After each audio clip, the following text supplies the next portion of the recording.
बिस्मिल्लाहिर्रहमानिर्रहीम। अस्सलाम वालेकुम। ग्लोबल वाइज मीडिया में आप सबको खुश आमदीद कहती हूँ। नाजरीन, जापानी हुकूमत ने ऐसे हर ख़ानदान को फ़ी बच्चा 10 लाख यन यानी पाकिस्तानी 17 लाख रुपए से ज़ायद देने की पेशकश की है जो ग्रेटर टोक्यो छोड़कर चला जाए। इस इक़दाम का मकसद जापानी दारुल हुकूमत और उसके मज़ाफ़ाती इलाकों की आबादी में कमी लाकर दीगर खित्तों में लोगों की तादाद बढ़ाना है। इससे कबल अप्रैल 2022 में जापानी हुकूमत ने टोक्यो छोड़कर दीगर खित्तों में आबाद होने वाले ख़ानदानों को फ़ी फ़र्द 3 लाख यन देने का ऐलान किया था, मगर अब इसमें हैरानकुन इजाफा किया गया है। टोक्यो की आबादी में 2022 में पहली बार कमी देखने में आई थी, जो कि जुज़वी तौर पर कोरोना वायरस की वबा का नतीजा था, मगर पॉलिसी साज़ों का मानना है कि शहर की आबादी में कमी लाना और मुल्क के दीगर खित्तों में लोगों को बसाना ज़रूरी है। टोक्यो की 1300 बल्दियाती कमेटियों ने इस स्कीम में शमूलियत अख्तियार की है और हुक्काम को तवक्को है कि इससे मयार ज़िंदगी के हवाले से लोगों के रवैये तब्दील करने में मदद मिलेगी। इस स्कीम का हिस्सा बनने वाले ख़ानदानों को ग्रेटर टोक्यो से बाहर जाना होगा, अलबत्ता वो शहर की सरहद में वाक़े पहाड़ी हिस्सों में भी मुंतकिल हो सकते हैं। इसी तरह इन्हें अपने नए घरों में कम से कम 5 साल गुजारने होंगे, जबकि ख़ानदान के एक फ़र्द को किसी नई जगह मुलाजमत करना होगी। पुरानी मुलाजमत बरकरार रखने पर अपना काम घर में रहते हुए करना होगा या नए इलाके में अपना कारोबार शुरू करना होगा। ऐसे ख़ानदान को 5 साल से कबल टोक्यो लौटने पर हुकूमत की जानिब से दी जाने वाली रकम वापस करना होगी।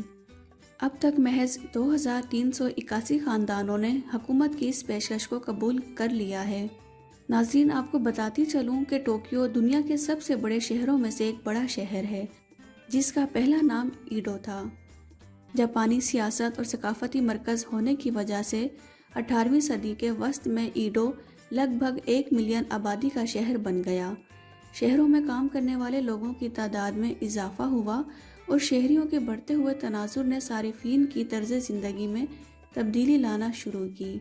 तालीमी मयार में बेहतरी और हाई स्कूलों में तालीम हासिल करने वाली लड़कियों की तादाद में इजाफा हुआ।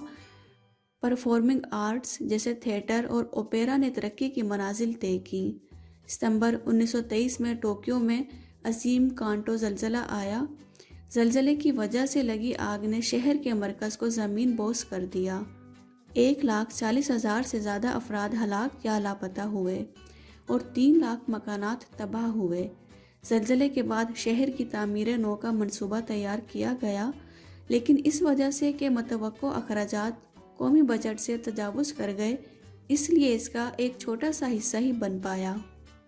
1931 फुट टोक्यो एयरपोर्ट कनाडा में मुकम्मल हुआ और 1941 में टोक्यो की बंदरगाह कायम हुई। 1935 तक टोक्यो शहर की रिहायशी आबादी 6.36 मिलियन हो गई, जो न्यूयॉर्क और लंदन की आबादियों के बराबर थी। ताहम 1941 में शुरू होने वाली बहरुल काहिल की जंग ने टोक्यो पर ज़बरदस्त असर डाला। जंग के आखिरी मरहले में टोक्यो पर 102 बार बमबारी की गई। बम धमाकों से टोक्यो का बेशतर हिस्सा तबाह हो चुका था और अक्टूबर 1945 तक आबादी कम होकर 3.25 मिलियन रह गई थी। 1962 में टोक्यो की आबादी 10 मिलियन से भी ज़्यादा हो गई। टोक्यो में 1964 में ओलंपिक मुकाबलों का इनेकाद हुआ। टोक्यो दुनिया के सबसे बड़े शहरों में से एक शहर बन गया है, जहां पुरकशिश मुकामात, जदीद टेक्नोलॉजी, मालूमात, सकाफत और फैशन के साथ साथ पब्लिक सेफ्टी के बेहतरीन इंतज़ामात मौजूद हैं। 1986 के बाद से ज़मीन और स्टॉक की कीमतें बहुत तेज़ी से ऊपर की तरफ बढ़ी। 2001 में टोक्यो की आबादी 12 मिलियन तक पहुंच गई। 2020 में टोक्यो की आबादी अपने अरूज पर पहुंच गई और 13 मिलियन से भी तजावुज़ कर गई। 2021 में टोक्यो की आबादी 14.03 मिलियन तक पहुंच गई, जबकि इस शहर का कुल रकबा 2194 स्क्वायर किलोमीटर है।